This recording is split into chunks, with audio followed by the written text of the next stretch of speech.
ಜಿಲ್ಲೆಯಲ್ಲಿ ಹೆಸರುವಾಸಿಯಾದ ಅಥಣಿ ಸಾರ್ವಜನಿಕ ತಾಲೂಕು ಆಸ್ಪತ್ರೆಯಲ್ಲಿ ಸೂಕ್ತ ಪಾರ್ಕಿಂಗ್ ವ್ಯವಸ್ಥೆ ಇಲ್ಲದೆ ಜನ ತೊಂದರೆಯನ್ನ ಎದುರಿಸ್ತಾ ಇದ್ದಾರೆ. ಆಸ್ಪತ್ರೆಗೆ ಬಂದ ರೋಗಿಗಳು ರಸ್ತೆಯಲ್ಲಿ ತಮ್ಮ ಬೈಕ್ಗಳನ್ನು ನಿಲ್ಲಿಸಿ ವಾಹನ ಓಡಾಟಕ್ಕೆ ಅಡ್ಡಿಯಾಗ್ತಾ ಇದೆ. ಈ ಸಾರ್ವಜನಿಕ ಆಸ್ಪತ್ರೆಗೆ ಸಾವಿರಾರು ರೋಗಿಗಳು ಬರ್ತಾರೆ.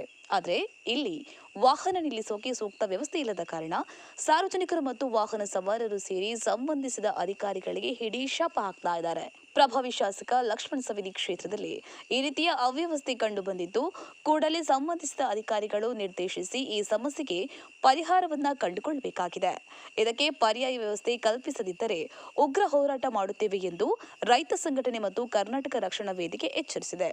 ನಿತೇಶ್ ಪಠಾಣ್, ಶಬ್ಬೀರ ಸಾತಬಚ್ಚೆ, ಮಂಜು ಹೋಳಿಗಟ್ಟಿ, ಪ್ರಕಾಶ್ ಪೂಜಾರಿ ಸೇರಿದಂತೆ ಹಲವರು ಈ ಸಮಸ್ಯೆ ಬಗ್ಗೆ ಧ್ವನಿ ಎತ್ತಿದ್ದಾರೆ. ಕುಶಪ್ಪ ಕಾಂಬಳೆ, ಅಥಣಿ.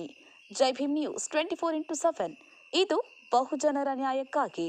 ಈ ದಿನ ಸುದ್ದಿಗೋಷ್ಠಿ ಮಾಡೋದು ಏನೆಂದರೆ, ಅಥಣಿ ಪಟ್ಟಣ ತುಂಬ ವಿಶಾಲವಾದ ಪಟ್ಟಣವಾಗಿ ಬೆಳೆಯುತ್ತಿದ್ದು, ಆದ್ದರಿಂದ ಈಗ ಬಿಜಾಪುರದಿಂದ ನಮ್ಮ ಚಿಕ್ಕೋಡಿ ಹೈವೇ ಇರೋದರಿಂದ ಪೊಲೀಸ್ ಸ್ಟೇಷನ್ ಪಕ್ಕದಲ್ಲಿರುವ ಸರ್ಕಾರಿ ಆಸ್ಪತ್ರೆ ಹಾಗೂ ಅದರ ಮುಂಭಾಗದಲ್ಲಿರುವಂಥ ಬ್ಯಾಂಕುಗಳು ಅವರ ಬ್ಯಾಂಕುಗಳ ಗ್ರಾಹಕರು ಹಾಗೂ ಆಸ್ಪತ್ರೆಗೆ ಬರುವ ರೋಗಿಗಳ ವಾಹನಗಳು ತುಂಬ ಆಗಿದ್ದರಿಂದ ಆಸ್ಪತ್ರೆ ಮುಂದೆ ರೋಗಿಗಳ ವಾಹನಗಳು ಇರ್ತವೆ, ಬ್ಯಾಂಕ್ದವ್ರ ಮುಂದೆ ಗ್ರಾಹಕರ ವಾಹನಗಳು ಇರೋದರಿಂದ ಅಲ್ಲಿ ಜನದಟ್ಟಣೆ ಹಾಗೂ ವಾಹನಗಳ ದಟ್ಟಣೆ ತುಂಬ ಆಗೋದರಿಂದ ಟ್ರಾಫಿಕ್ ಸಮಸ್ಯೆ ಆಗುತ್ತಿದೆ. ಇದು ಅಥಣಿ ಕ್ಷೇತ್ರದಲ್ಲಿ ಉಪಮುಖ್ಯಮಂತ್ರಿಗಳಾದಂಥ ಲಕ್ಷ್ಮಣ ಸವದಿಯವರ ಕ್ಷೇತ್ರ ಇರೋದ್ರಿಂದ ಇಲ್ಲಿ ಅಥಣಿ ಟ್ರಾಫಿಕ್ ತುಂಬ ಆಗೋದರಿಂದ ಮಾನ್ಯ ಶಾಸಕರಾದ ಲಕ್ಷ್ಮಣ ಸವದಿಯವರು ಟ್ರಾಫಿಕ್ ವ್ಯವಸ್ಥೆಯನ್ನು ಸರಿಯಾಗಿ ಮಾಡಬೇಕು. ಇಲ್ಲಾಂದರೆ ಒಂದು ವೇಳೆ ಬ್ಯಾಂಕನ್ನು ಹಸ್ತಾಂತರ ಮಾಡಬೇಕು. ಇಲ್ಲಾಂದರೆ ಇದೇ ಕಂಡು ಹೋದಲ್ಲಿ ಅವಘಾಡಾಗಿ ಆಕ್ಸಿಡೆಂಟ್ ಆಗೋ ಮುನ್ಸೂಚನೆಗಳು ಇರೋದರಿಂದ ಮಾನ್ಯ ಶಾಸಕರು ಇದನ್ನು ಪರಿಶೀಲನೆ ಮಾಡಿ ಕೂಲಂಕುಷವಾಗಿ ಇದನ್ನು ಮಾಡಿ ಆ ಬ್ಯಾಂಕ್ಗಳನ್ನು ಹಸ್ತಾಂತರ ಮಾಡಬೇಕು. ಇಲ್ಲಾಂದರೆ ಟ್ರಾಫಿಕನ್ನು ನಿಯೋಜನೆ ಮಾಡಿ ಒಳ್ಳೆಯ ವಾಹನಗಳು ಹೋಗುವ ಬರೋ ಥರ ಮಾಡಬೇಕಂತ ಕೇಳಿಕೊಳ್ಳುತ್ತೇನೆ. ನಿತೇಶ್ ಪಠಾಣ್, ವಕೀಲರು, ಅಥಣಿ. ಅಥಣಿ ತಾಲೂಕಾ ಈ ಮಾಧ್ಯಮ ಮುಖಾಂತರ ಒಂದು ಏನು ಹೇಳಬೇಕಾಗಿತ್ತಪ್ಪ ಅಂದ್ರೆ, ಸಾರ್ವಜನಿಕ ಆಸ್ಪತ್ರೆ, ಸರ್ಕಾರಿ ಆಸ್ಪತ್ರೆ ಮುಂಭಾಗದಲ್ಲಿ ಹೆಂಗಾಗೈತಿ, ಅಥಣಿ ತಾಲೂಕಾದಾಗ ಮೇನ್ ರಸ್ತೆ ಮುಂಭಾಗದಲ್ಲಿನ ಆಸ್ಪತ್ರೆ ಇರೋದ್ರಿಂದ ಆಸ್ಪತ್ರೆಗೆ ಬರುವಂಥ ಸಾಧನ 500-600 ಅಥವಾ 1000 ಗಟ್ಟಲೆ ಬೈಕ್ಗಳು ರೋಡ್ ದಂಡಿಗೆಚ್ಚನೆ ನಿಂದಿರ್ತಾವ. ಅದ್ರ ಮುಂದೆ ನ್ಯಾಷನಲ್ ವೈಸ್ ಬ್ಯಾಂಕ್ಗಳು ಒಂದು 2 ಅದರ ಎದುರಿಗೇನ ಅದಾವ. ಅದರದಾದಂಥದ್ದು ಅದ್ರ ಮುಂದೆನೂ ಒಂದು 1000 ಬೈಕ್ ನಿಂದ್ರಿಂದ ಸಾರ್ವಜನಿಕ ಆಸ್ಪತ್ರೆಗೆ ಬರುವಂಥ ಪೇಷಂಟ್ಗಳು ಆಂಬುಲೆನ್ಸ್ ಬರುವಂಥ ಪರಿಸ್ಥಿತಿ ಒಳಗೆ ಎಲ್ಲೇ ಹೋದ್ರೂ ರಸ್ತೆ ಮೇಲೆ ಹೋದ್ರೂ ಆಂಬುಲೆನ್ಸ್ಗೆ ದಾರಿ ಬಿಡುವಂಥದ್ದು ಎಲ್ಲರೂ ಸಾರ್ವಜನಿಕರದ ಅದನ್ನು ಸಪೋರ್ಟ್ ಮಾಡ್ತಾರೆ. ಇಲ್ಲಿ ಗಾಡಿ ಹಚ್ಚಿದ ನಂತರ ಆಂಬುಲೆನ್ಸ್ ಬರೋಕೆ ಹಾದಿ ಇರಲ್ದಂಥ ಪರಿಸ್ಥಿತಿ ಬರಲಾಗ್ತೈತಿ.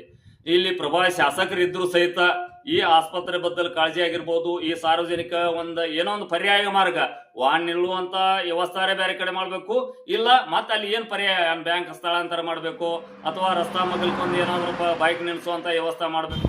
ಇವತ್ತು ಅಥಣಿ ಪಟ್ಟಣದಲ್ಲಿರ್ತಕ್ಕಂಥ ಸರ್ಕಾರಿ ಆಸ್ಪತ್ರೆ ಮತ್ತು ಎಕ್ಸಿಸ್ ಬ್ಯಾಂಕ್ ಮತ್ತು ಕರ್ನಾಟಕ ಬ್ಯಾಂಕ್, ಈ ಒಂದು ಬ್ಯಾಂಕ್ನಿಂದ ಸಾರ್ವಜನಿಕರಿಗೆ ಆಗ್ತಕ್ಕಂಥ ತೊಂದರೆ ಏನು, ರಾಜ್ಯ ಹೆದ್ದಾರಿ ಇರ್ತಕ್ಕಂಥ ರಾಜ್ಯ ಹೆದ್ದಾರಿಯಲ್ಲಿ ಬ್ಯಾಂಕ್ನ ಸಿಬ್ಬಂದಿ ಅಥವಾ ಬರ್ತಕ್ಕಂಥ ಗ್ರಾಹಕರಿಗೆ ಸರಿಯಾದ ರೀತಿ ಮೂಲಭೂತ ಸೌಕರ್ಯ ಮತ್ತು ಅಲ್ಲಿ ಇರ್ತಕ್ಕಂಥ ಒಂದು ಪಾರ್ಕಿಂಗ್ ವ್ಯವಸ್ಥೆ ಇಲ್ಲದಿರೋದ್ರಿಂದ ಇಲ್ಲಿ ರಸ್ತೆ ಮೇಲೆ ಅನಾಹುತವಾಗ್ತದೆ. ಈಗಾಗಲೇ ಅನೇಕ ಬಾರಿ ಪುರಸಭೆಯವರು, ಪೊಲೀಸ್ ಇಲಾಖೆಯವರು, ಬ್ಯಾಂಕಿನವರಿಗೆ ಮತ್ತು ಆಸ್ಪತ್ರೆಯವರು ಹೇಳಿದ್ರು ಕೂಡ ಯಾವುದೇ ರೀತಿ ಪ್ರಯೋಜನ ಆಗ್ತಾ ಇಲ್ಲ. ಸರ್ಕಾರಿ ಪುರಸಭೆ ಇಲಾಖೆಯವರು ತಮ್ಮ ಕಸಬಿಗೆ ಅಂತ ವಾಹನ ಸಹ ಅಲ್ಲಿ ಬ್ಯಾಂಕ್ ಮುಂದೆ ತರಿವಿ ಅಲ್ಲಿ ಇದನ್ನ ಸರಿಪಡಿಸ್ರಿ ಅಂತ ಹೇಳಿದ್ರು ಕೂಡ ಬ್ಯಾಂಕಿನ ಒಂದು ವ್ಯವಸ್ಥಾಪಕರಾಗಲಿ ಅಥವಾ ಬ್ಯಾಂಕಿನ ಮ್ಯಾನೇಜರ್ಗಳಾಗಲಿ ಇದ್ರ ಬಗ್ಗೆ ಕ್ರಮಗೊಳ್ಳುತ್ತಿಲ್ಲ.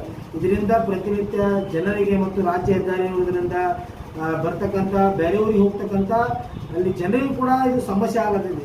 ಅದಕ್ಕೆ ನಾವು ಏನು ಹೇಳ್ತೀವಿ, ಒಂದು ವೇಳೆ ತಾವು ಇಲ್ಲಿವರೆಗೆ ನಾವು ಎಷ್ಟೇ ಬಾರಿ ತಮಗೆ ಮನವರಿಕೆ ಮಾಡಿ ಖುಷಿಯಿಂದ ಇಲ್ಲಿ ಸರಿಪಡಿಸಿ ಅಂತ ಹೇಳಿದ್ರು ಕೂಡ ತಾವು ಯಾವುದೇ ರೀತಿಯನ್ನ ಅದಕ್ಕೆ ಸ್ಪಂದನೆ ಕೊಡ್ತಾ ಇಲ್ಲ. ಒಂದು ವೇಳೆ ತಾವು ಬ್ಯಾಂಕಿನವರು ಅಂಗವಿಕಲರಿಗೆ ಅಲ್ಲಿ ಯಾವುದೇ ರೀತಿ ವೀಲ್ ಚೇರ್ ವ್ಯವಸ್ಥೆ ಇಲ್ಲ, ಅಲ್ಲಿ ವಿಶ್ರಾಂತಿ ವ್ಯವಸ್ಥೆ ಎಲ್ಲ ಕನ್ನಡ ಮನಸ್ಸಿನ ನಮಸ್ಕಾರ. ಇವತ್ತೊಂದು ದಿವಸ ಒಂದು ಸರ್ಕಾರಿ ಹಾಸ್ಪಿಟಲ್ ಒಂದು ಬ್ಯಾಂಕ್ ನಡುವೆ, ಸರ್ಕಾರಿ ಹಾಸ್ಪಿಟಲ್ ಮುಂದೆ ಒಂದು ಪಾರ್ಕಿಂಗ್ ವ್ಯವಸ್ಥೆ ಇಲ್ಲ. ಅದರ ಮುಂದಿನ ಬಾಜುಕ ಬ್ಯಾಂಕುಗಳು 3 ಬ್ಯಾಂಕ್ ಅದರವರೆಗೂ ಅವ್ರಿಗೂ ಒಂದು ಪಾರ್ಕಿಂಗ್ ಇಲ್ಲ. ಪಾರ್ಕಿಂಗ್ ವ್ಯವಸ್ಥೆ ಅಡ್ಗೆಟ್ಟೈತಿ. ಎರಡನೇಕ್ಕೆ ನಾವು ಹೇಳಿದ ವಿಷಯ ಅಂದ್ರೆ, ನಾವು ಹೋರಾಟ ಮಾಡೋದಂದ್ರೆ ಒಂದು ಬ್ಯಾಂಕ್ ಕ್ಯಾನ್ಸಲ್ ಮಾಡಿ ಅಲ್ಲಿಂದ ಬೇರೆ ಅವ್ರ ಕಡೆ ಒಂದು ಜಾಗ ಕೊಡಬೇಕು. ಇಲ್ಲಿಕಂದ್ರೆ ಸರ್ಕಾರ ಹಾಸ್ಪಿಟಲ್ಗೆ ಒಂದು ಬೇರೆ ಕಡೆ ಜಾಗ ಕೊಡಿ. ಯಾಕಂದ್ರೆ ಅಲ್ಲಿಂದ ಯಾವುದೋ ಒಂದು ಸರ್ಕಲ್ಗೆ ಈಚೆ ಕಡೆ ಸರ್ಕಲ್ ಬರಬೇಕಾದ್ರೆ ಒಂದು ಟ್ರಾಫಿಕ್ ಆಗಿ ಅವ್ರದ್ದು ವ್ಯವಸ್ಥೆ ಹೆಂಗಾಗೈತಿ, ಒಂದು ಮೋಟರ್ ಸೈಕಲ್ ಏನು ಬೆಳಗ್ಗೆ ಹೆಚ್ಚು ಹೋಗ್ತಾ ಇರಲ್ಲ, ಸಾಯಂಕಾಲ ತನಕ ಅವು ತೆಗಂಗಿಲ್ಲ. ಅದರಿಂದ ಜನರಿಗೆ ಭಾಳ ದೊಡ್ಡ ನುಕ್ಸಾನ ಆಗತೈತಿ. ಇದ್ರಿಗೆ ಜಸ್ಟ್ ಮುಂದೆ ನೀವು ಕರ್ಮ ತಗೊಳಿಕ್ಕಂದ್ರೆ ಅದಕ್ಕೆ ನಾವು ಮುಂದೆ ಹೋಗ್ಬಿಟ್ಟು ಹೋರಾಟ ಮಾಡ್ತೀವಿ. ಓಕೆ. ಈಗ ಸಾರ್ವಜನಿಕ ಹಾಸ್ಪಿಟಲಿಂದ ಮುಂದೆ ಅದರ ಪಕ್ಕ ಮುಂದಿರೋದು ಬ್ಯಾಂಕ್. ಈಚೆ ಕಡೆ 1,000 ಬೈಕ್ ನಿಂತಿರ್ತಾವೆ, ಈಚೆ ಕಡೆ 1,000 ಬೈಕ್ ನಿಂತಿರ್ತಾವೆ. ಅದರ ಜೊತೆಗೆ ಅರ್ಜೆಂಟ್ ಒಂದು ಯಾವುದೋ ಒಂದು ಅರ್ಜೆಂಟ್ ಆಯಿತು,